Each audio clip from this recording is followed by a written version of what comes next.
السلام علیکم ورحمۃ اللہ وبرکاتہ رب اشرح لی صدری ویسر لی امری واحلل عقدۃ من لسانی یفقہوا قولی اللہم فقہنا فی الدین اللہم انی اسألک علما نافعا وعملا متقبلا ورزقا طیبا۔ اچھا، لاسٹ ٹائم ہم نے بات کی تھی جہاد پر، اور اس کے میں نے آپ کو کچھ 3 سٹیپس بتائے تھے کہ ہمارے ہاں جو جہاد کو اتنا مس انڈرسٹینڈ کیا جاتا ہے، ان کا خیال ہے کہ بس تلوار اٹھاؤ اور لڑنا شروع کر دو۔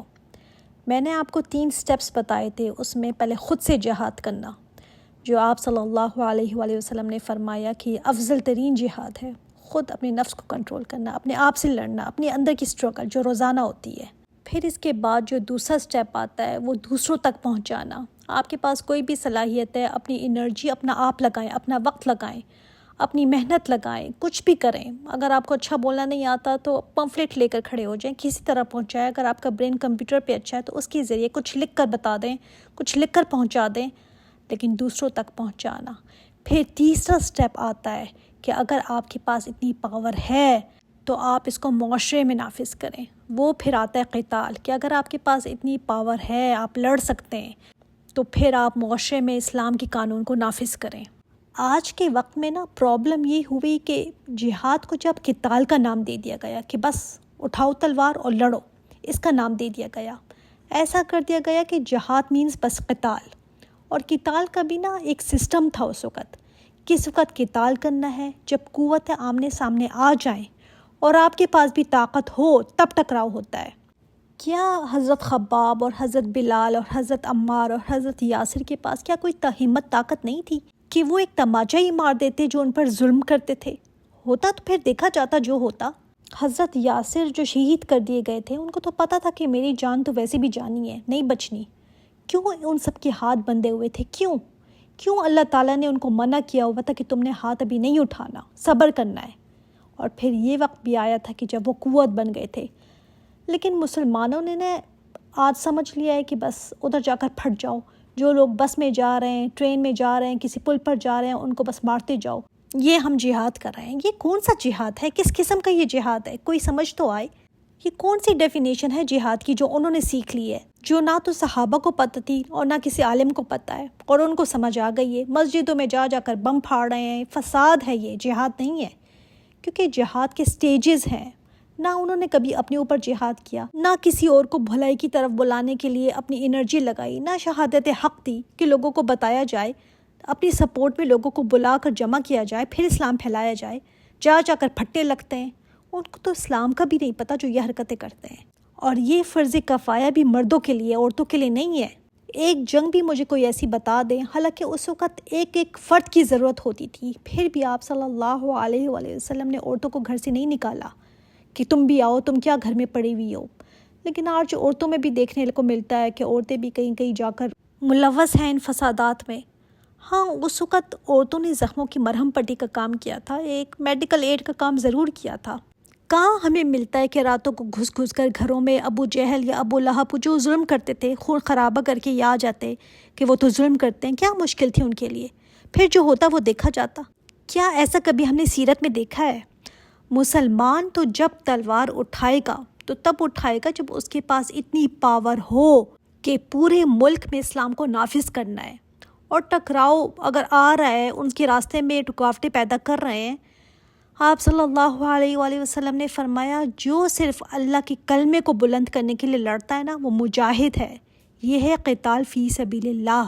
اور یہ بھی دیکھیں کہ کس سٹیج پر آ کر کرنا ہے۔ سمجھ آ گئے نا؟ وَتُجَاهِدُونَ فِي سَبِيلِ اللَّهِ بِأَمْوَالِكُمْ وَأَنفُسِكُمْ۔ جہاد کرو اللہ کے راستے میں اپنے مالوں کے ساتھ اور اپنے نفسوں کے ساتھ، فی سبیل اللہ، جو دین کے لیے ہوگا، خاص صرف دین کے لیے۔ اس میں اپنی جانیں اور اپنے مال کو کھپاؤ۔ ذَلِكُمْ خَيْرٌ لَكُمْ إِن كُنتُمْ تَعْلَمُونَ۔ بہتر ہے یہ تمہارے لیے، لیکن کب؟ اگر تم کچھ جانتے ہو تو، علم رکھتے ہو نا اگر، تو یہ بہترین تجارت ہے، بہترین بزنس ہے۔ اور اگر علم نہیں ہے تو پھر بیکار لگیں گی یہ باتیں، ساری باتیں ایسی لگیں گی۔ اور اگر تمہیں علم آ گیا کہ یہ زندگی آخرت کے مقابلے میں کچھ بھی نہیں ہے، کچھ بھی نہیں، جس کو یہ بات سمجھ آ گئی اس کے لیے تجارت بہترین تجارت ہے، سب سے زیادہ فائدہ مند تجارت ہے۔ جس دن یہ احساس ہو گیا نا کہ مجھے اس دن کے عذاب علیم سے بچنا ہے، تو یہ پھر اس کی فرسٹ پرائیورٹی بن جائے گی. پھر تو یہ تجارت اس کو بڑی خیر والی نظر آئے گی. اس دن اس تجارت سے بہتر اس کو اور کوئی تجارت نظر نہیں آئے گی.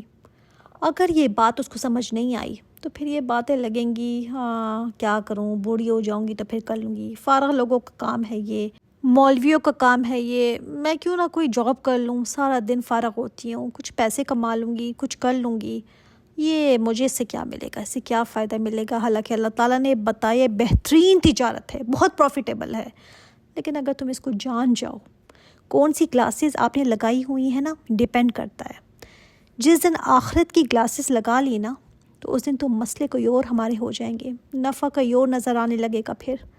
اور کسی کو اگر سمجھ نہ آئے تو جو قرآن پڑھنے والے ہیں نا ان کو بھی پھر یہ بات سمجھ نہیں آئے گی، تو پھر اور کسی کو کیا کہنا. جب تم یہ سب کر لو گے نا تو اللہ تعالیٰ نے فرمایا یغفر لکم ذنوبکم، اللہ تعالیٰ تمہیں بخش دے گا تمہارے گناہوں کو. اس کا مطلب گناہوں کی بخشش اگر چاہتے ہو نا تو پھر یہ راستہ اختیار کرنا پڑے گا. اور چاہے ایمان اللہ پر کتنا ہی کیوں نہ ہو، رسول پر ہو، اس کے راستے میں کتنی محنت ہی کیوں نہ اسٹرگل کر رہے ہوں، پھر بھی انسان سے غلطیاں ہوتی ہیں نا. ایسا نہیں ہے کہ غلطی ہی نہ ہو. بڑے بڑے جو علماء ہیں، بڑے بڑے لوگ ہیں، ہر ایک کے ساتھ نفس بھی ہے، شیطان بھی ہے، انسان ہی ہے نا، بہت کچھ غلط بھی ہو جاتا ہے. بات پکڑ کر نہ بیٹھ جائے کریں کہ اس نے تو ایسا کر دیا اور وہ ویسا کر دیا اور دین پڑھ کر بھی یہ حال ہے. ایز لانگ ایز ان کی ڈائریکشن صحیح ہے تو کوئی بات نہیں. انسان ہی ہے نا، غلطیاں بھی ہوں گی، لیکن اللہ تعالیٰ کا پھر ان کے ساتھ وعدہ ہے کہ اللہ تعالیٰ معاف کر دے گا. لیکن کیا یہ وعدہ ان کے ساتھ بھی ہے جو یہ ڈائریکشن ہی نہ پکڑیں، ان کا رخ ہی کہیں اور ہے، وہ دنیا میں ہی بھاگے جا رہے ہیں؟ کیا ان کے لیے بھی پھر یہ وعدہ ہے؟ نہیں، پھر یہ چیز مشکوک ہو جاتی ہے ان کے لیے. مغفرت تو ایسے لوگوں کے لیے ہے جو یہ کام کرنے کو تیار ہو جائیں. اور ان کو کیا ملے گا؟ وَيُدْخِلْكُمْ جَنَّاتٍ تَجْرِی مِن تَحْتِهَا الْأَنْہَارُ، بڑا انعام، اللہ تعالیٰ کا پہلے دردناک عذاب سے نجات مل جائے گی، گناہ بھی دھل گئے، اللہ تعالیٰ نے ڈھانپ بھی دیا، اور پھر 2 اچھی چیزیں مل گئیں، جنت جس کے نیچے نہریں بہہ رہی ہوں گی.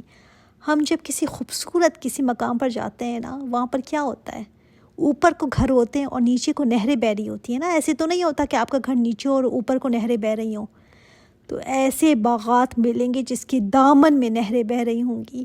وَمَسَاكِنَ طَيِّبَةً فِي جَنَّاتِ عَدْنٍ، جنت عدن جنت کا بھی نام ہے، اور ہمیشگی کی جنت. اور مساکن ملیں گے. دنیا میں تو دیکھیں ایک گھر بناتے بناتے انسان بوڑھا ہو جاتا ہے، زندگی بیت جاتی ہے، مگر گھروں کے قرضے نہیں اترتے. وہاں پر ملٹیپل گھر ہوں گے، بہت سارے گھر، اور کوئی پے آف کرنے کی کوئی پریشانی نہیں ہوگی، کوئی ٹینشن نہیں ہوگی، مستقل قیام گاہیں ہوں گی ایسے گھروں میں جو باغوں میں ہوں گے، جہاں نہریں بہہ رہی ہوں گی.